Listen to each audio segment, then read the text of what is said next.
დღევანდელი გადაცემის სტუმარი ოთარ რეიშვილია, სამოქალაქო აქტივისტი, ამავდროულად მოძრაობა თავისუფლებისთვის წარმომადგენელი. მოგესალმებით ბატონო ოთარ და მადლობას გადაგიხდით გადაცემაში მონაწილეობისთვის.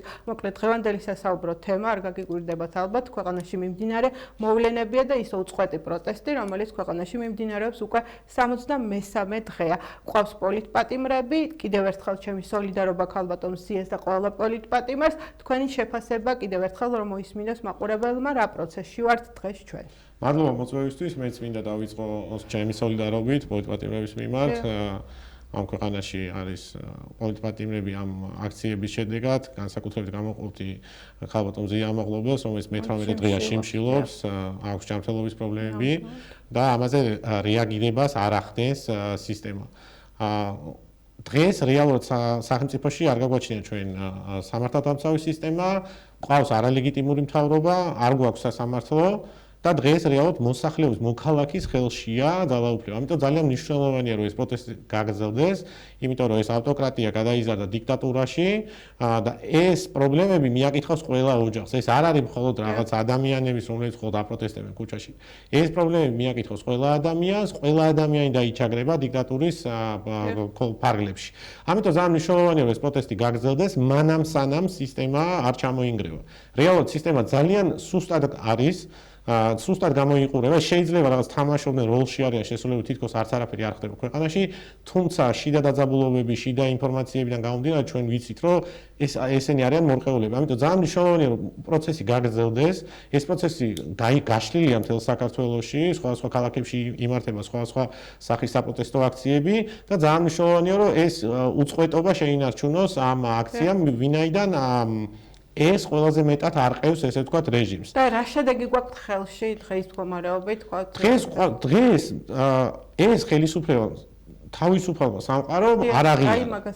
არ აღიარა არჩევნები, არ აღიარა ხელისუფლება, ყავს ტერორისტები, რომელთაც სანქციონდებიან, იმ სიაში ყავს მინისტრები, მოადგილეები და დეპარტამენტის უფროსები, ეს არის მაგნიტსკის სია, ყავს მოსამართლეები სანქცირებული და სხვადასხვა ადამიანები პოლიტიკური აი ამ ესტაბლიშმენტი. თქვენი აზრით სანამდე გაუძლებს ქართული ოცნება ამ საერთაშორისო ზეწოლას და ქვეყნის გარეთ და ქვეყნის შიგნით პროტესტს. პროგნოზები არ არის საშუალო საქმე, ამიტომ რაღაც ვადებზე საუბარი ძალიან რთულია.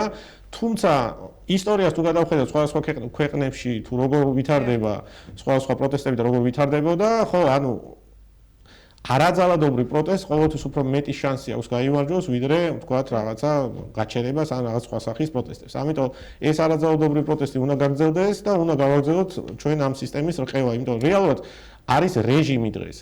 რეჟიმია და ეს არ არის რაღაც ხელისუფლება, არ არის რაღაცა სხვადასხვა შტოები ხელისუფლების, ეს რეჟიმი რაღაც შეკრული რამდენიმე ათასი ადამიანი, რომელიც ცდილობს რომ ეს ამ ქვეყნის სიკეთეები მიიტაცოს, აქ რაღაცა ფული აკეთოს და გააღატაკოს მოსახლეობა და თან ეს გააღატაკებული მოსახლეობა მართოს სამწუხაროდ მათი პროპაგანდისტული მანქანა სამწუხაროდ კარგად მუშაობს და რაღაც ნაწილი მოქალაქეების манипуლირება ხდება, თუმცა საბედნიეროდ უმრავლესობა საქართველოს მოქალაქეები კარგად ხვდებიან თუ რა საფრთხეების წინაშე დგავარ და ეს საფრთხეები რეალურია, ეს ხო რაღაცა არ არის რაღაცა ისე წარმოსახვით საფრთხეები, რეალურად უკვე დოკუმენტებით დასტურდება, იგივე იმ სანქციებით კიდევ ერთხელ გავიმეორებ, იგივე ელთროდერის დასკვნით, რომ არც არჩევნები იყო თავისუფალი და სამართლიანი ეს ადამიანები არიან დამნაშავე. სანქციებს არ ადებენ უბრალო ადამიანებს, ხო?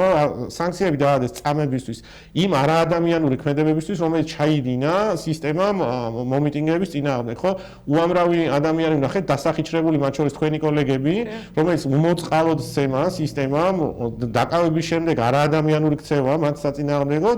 ანუ ეს არის ჩვეულებრივი დიქტატურა არის დამყარებული და რაღაცა აი ეს რამდენიმე ათასი ადამიანი ცდილობს რომ გადატეხოს მოქალაქეების სურვილი ამ ქვეყნის უკეთესი მომავლის და რაღაცა ესე შემოიღობონ ეს ქვეყანა და წარმართონ რაღაც ირანისკენ და რუსეთისკენ. ეს არის ამათი დავალება. ეს არ არის ქართული. ადგილობრივ დონეზე მინდა ანუ საკრებულოს ხდომიდან მოვდივარ ახლა და შემიძლია გითხრათ რომ ადგილობრივ დონეზე თითქოს ჩვეულებრივ რეჟიმში მიდის ცხოვრება, იმატებენ ხელფასებს, იზრდიან ხარჯებს დეპუტატები, ანუ რა შეგიძლიათ რომ სისტემა ესე მუშაობს. ანუ მათი ესე ვთქვათ სანდო ადამიანების ყოველთვის ყიდვით ცდილობენ რომ რაღაცნაირად მათი ლოიალობა შეინარჩუნონ, ხო?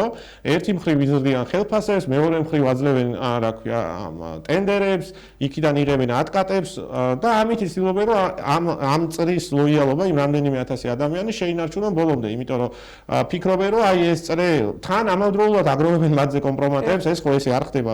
ანუ ერთმანეთზეც კომპრომატები აქვთ, ერთმანეთზე ყველაფერი იციან და ყიდულობენ ამათ ლოიალობას. რეალურად ეს ლოიალობაც არ არის მონურმორჩილებაში გადავიდა უკვე, იმიტომ რომ მე არ მწამს იმ პოლიციელის, რომელსაც მუნდრის ღირსება აქვს, რომ აი ისე სასშილად ექცევა მოქალაქეებს, როგორც ექცეოდა თბილისში, ბათუმში, ზუგდიდში თუ სხვა ქალაქებში, ხო? აი იგივე პოლიტპატიმრებთან მიმართებაში თქვენ რა მოლოდინები გაქვთ? შეიძლება ქალბატონი მზიას მდგომარეობა იმდანაც რთულად მივიდეს, რომ ფატალური შედეგიც მივიღოთ და შესაბამისად რა შედეგზე მოქალაქეები უნდა დადგენ კიდევ უფრო მაგრად ფეხზე. სხვა გამოსავალი არ არის. ჩვენ უნდა ვიბრძოლოთ, ჩვენ უნდა დავიცვათ მზია, ჩვენ უნდა დავიცვათ ის პოლიტპატიმრები, რომელიც ტყუილად ხედან დღეს ციხეებში, აბსოლუტურად ცრუ ბრალდებებით არიან დაკავებულები.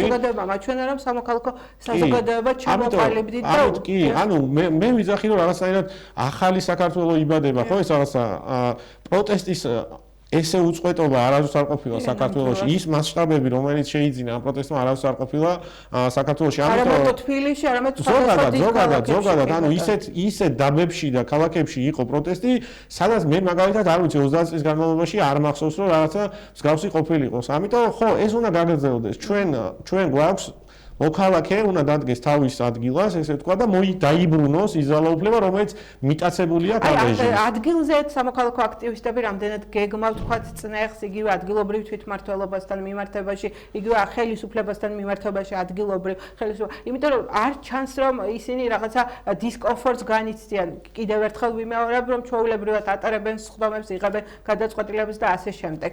ანუ რა შეიძლება მოვიმოქმედოთ იმასთან მიმართებაში? თითოეული ჩვენი აქცია, როგორც იცით, მიმდინარეობდა გამგეობის და საკრებულოს შენობის წინ მე აღარ უწევდებ მას არც მერიაზე არც საკრებულოს და ჩვეულებრივი რაიკომის შენობა და იქ მიდიოდა იქ არის უამრავი ადამიანი რომელიც არის ატარებენ ღონისძიებებს იგივე კალანდასთან მიმართებაში რომელსაც გასულ წელს 104,000 ლარი დაიხარჯა ძალიან ანუ მსხვილი თანხა წელს უფრო მეტი და შესაბამისად ხო მაგას ვამბობ ზუსტად ეს რაღაც ჩაკეტილი წრე არის იმ ადამიანების რომელიც ერთმანეთს ამაგრებენ გონიათ რომ ყველაფერი კარგად კი არ გონიათ იციან რეალურად რაც ხდება მაგრამ ეს მონურმორჩილებაში არიან შესაბამისად რა წრე შეკრეს რა წრეშიც თვითონ მოძრაობენ და ის იგივე ის რაც დღესასწაულები თუ რაც იქნება ერთმანეთს უტარებენ ესე ვთქვათ იქ მოქალაქე თავის არ მიდის მე ვერ დამისახელებს ვერავინ ერთ შეხვედრასაც კი ამ ხელისუფლებისო სადაც მოქალაქე თავისი ნებით წავიდა და რაღაც გულმხურვალე მხარდამჭერი იყო ყველა ეს ადამიანი რომელიც იმ აქციებზე იყო თუ იმ რაღაცა დღესასწაულებზე მონაწილეობდა თითქოს და მიყვანილია რაღაც სხვა აიპებიდან ასე შემდეგ და ასე შემდეგ ანუ მიყავთ ძალით ხალხი რომ რაღაც აჩვენონ რომ ყველაფერი შეუულებრივად არის ანუ პროპაგანდისტულად მუშაობენ უნდათ რომ რაღაც საზოგადოებას დააჯერონ რომ ამათ არაფერი იმიტომ იქცევიან ზუსტად ეგრე რომ აი არც არაფერი არ ხდება კაცო ჩვენ ეს არ გვანაღლებს მაგრამ რეალურად ანაღლებთ ყველას ანაღლებს ეგ იმიტომ რომ ეგენი არიან არალეგიტიმურები ხო აი ნახავდით რომ გუში რა დღეში იყვნენ ევროსაბჭოში ხო ანუ ეს რეალურად ანაღლებთ უბრალოდ თამაშობენ როლს რომ თავისი ამ პროპაგანდისტული მანქანით შემდეგ მოქალაქეების რაღაც манипуლირება მოახდინონ თითქოს ცხოვრება ისე გრძელდება როგორც იყო რა ვიცი წლების წინ ეს რეალურად ესე არ არის იმიტომ რომ რეალურად გვახლოვდებით იმ თარიღს როცა ადგილობრივი თვითმმართველობის არჩევნები იქნება თქვენ როგორ ხედავთ ადგილობრივი თვითმმართველობის არჩევნებზე ვერ ვისაუბრებ იმიტომ რომ ჩვენი მოთხოვნა მთელი საზოგადოების რომელიც ესე ვთქვათ გამოსული ვართ ქუჩაში ეს არის აბსოლუტური უმრავლესობა ჩვენი ქვეყნის ვითხოვთ ახალ არჩევნებს ვითხოვთ ახალ არჩევნებს და ვითხოვთ პოლიტპატიმრების გათავისუფლებას ეს არის ორი ძირითადი მოთხოვნა ანუ საუბარი თვითმმართველობის არჩევნებზე არარელევანტურია სანამ არ დაინიშნება ახალი არჩევნები სანამ არ იქნება ლეგიტიმური ხელისუფლება სანამ არ იქნება ლეგიტიმური პარლამენტი სანამ არ იქნება ასევე არჩევნებიც უნდა ჩატარდეს არა იმ პირობებში როგორც CSKO-ს რომ მათია ყველაფერი და სასამართლო მათია და სუსი ატარებს რეალურად არჩევნებს და არა CSKO ეხა იარაღის ეგეც სიმპტომია. რატომ ისეს იარაღის ტარების უფლება? ერთი მხრივ თითქოს და აი აჩვენეს საზოგადოება, აი ძალაუფლება გადავეს. ხო და შეშინებულები არიან რეალურად. არიან ძალიან შიშრები.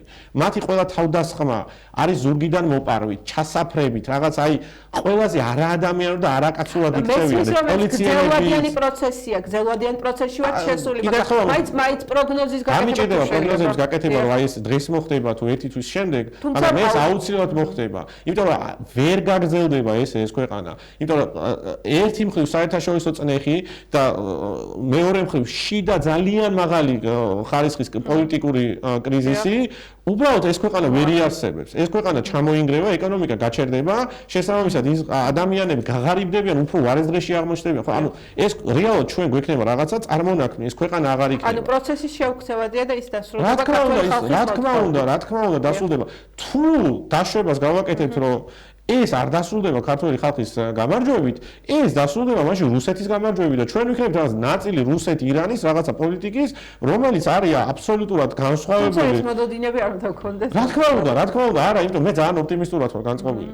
იმიტომ კი არა რომ რაღაცა ვინმეზე მეტი ვიცი ან ნაკლები ვიცი. მე ხედავ როგორ ამაყობს ჩინეთით ანაცვლეს ირანით ამაზეც. ხო, არის საუბარი ბევრ ამაზე, ეგეც პროპაგანდისტული ამბავი არის რომ რაღაცა იქ იმათ ამას ვანაცვლეთ, თუმცა მე მახსოვს წლების წინ რომ მათი რაღაცა წინასააღმოჩა, აი ჩინელები შემოგვისიეს, იქ რაღაცა თითქოს და რელიგიას იცავენ და რაღაცა ერთ-ერთი სექტის წარმომადგენელი მიიღეს და ხატები გადასცეს. ანუ ყველაფერში იტყუებიან ეს ადამიანები ელემენტარული მატყუარები, თან ბოროტი მატყუარები, რომლებიც ცდილობენ რომ რაღაცა ამ მანიპულაციის გზით თავ ხალხს ტული გამოურეცონ. აი, ნოტით რომ დავასრულოთ მაინც რას ეტყვით საზოგადოებას? მე ვიტყვი იმას, რომ ბრძოლას აქვს ყოველთვის აზრი. ბრძოლას ყოველთვის აქვს აზრი და აუცილებლად ეს ბრძოლა დასრულდება ქართული ხალხის გამარჯვებით. სხვანაირად ვერ უბრალოდ არ არსებობს აი ლოგიკური ვერ აიხსნება ლოგიკურად, როგორ შეიძლება ამ ქვეყანამ გააგრძელოს არსებობა იმ პირობებში, როდესაც არის შიდა საზღარი კრიზისი და ასევე გარედან ძალიან დიდი წნეხი. ახალი პოლიტიკა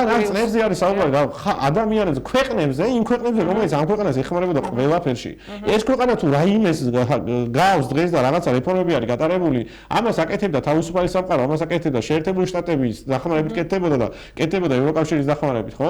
და ეხა ეს ადამიანები ყველა ამათი მხრიდან არიან სანქცირებული, მათ შორის ნაციონალურ სანქციებს უწესებს სხვადასხვა ევროკავშირის ქვეყნები, ხელისუფლების წარმომადგენლებს, ანუ ვიზო შეზღუდვები და ასე შემდეგ. გამორიცხულია უბრალოდ ამ პირობებში ამ ადამიანებმა შეძლონ ოპერირება. დაახლოებით აი როგორი ამბავი არის, ამათ უნდათ რომ აქ იყოს ჩეჩენეთი, როგორც დღეს არის კადიროველების და კადიროვის პრინციპით უნდათ ეს ქვეყანა მართონ, მაგრამ ეს არის საქართველო. აქ ეს არ გამოვა, ამ ქვეყანაში არის თავისუფალი თაობა, ამ ქვეყანაში არის თავისუფალი ადამიანები, ამ ქვეყანაში არიან ადამიანები, რომლებიც წლებია ამ ცდილობენ ეს ქვეყანა გაიყვანონ სამშვიდობოს. ანუ გაიყვანონ ევროკავშირში შეიყვანონ და შეიყვანონ ნატოში. ამას ცდილობს უამრავი ადამიანი და ყველას უნდა კეთილდღეობა რა ჰქონდეს. ამიტომ მე დარწმუნებული ვარ, რომ ხო, დარწმუნებული ვარ, რომ ყველაფერი დასრულდება ქართული ხალხის გამარჯვებით. მაგის იმედი მაქვს, ძალიან დიდი მადლობა სტუმარს და კიდევ ერთხელ შევახსენებ მაყურებელს, რომ ჩვენი გადაცემის სტუმარი იყო ოთარ რევიშვილი, სამოქალაქო აქტივისტი. მადლობა თქვენ. მადლობა.